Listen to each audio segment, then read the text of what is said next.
Minu nimi on Stella. Olen pärit Tallinnast, õppinud Tallinna Livela gümnaasiumis ja Mainori kõrgkoolis. Mul väga vaba aega ei ole, et mul on 2 pisikest jõnglast kodus ja pühendan väga palju nendele aega, mis on pärast tööd. Ja kui vaba aeg tekib, siis tegelen kas kudumise või käsitööga.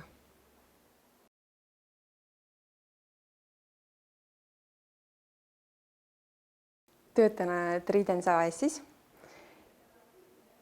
ja sekretärina. Tridens on Eesti üks vanim kaubandusettevõte ja seal töötavad koos väga lahedad inimesed, kes on pühendunud täielikult oma tööle.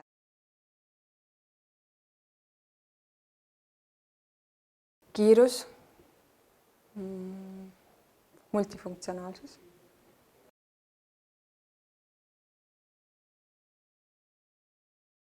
Registraator, sellepärast, et sekretäri roll on organiseerida asju nii, et kõik oleks hõlpsasti leitavad.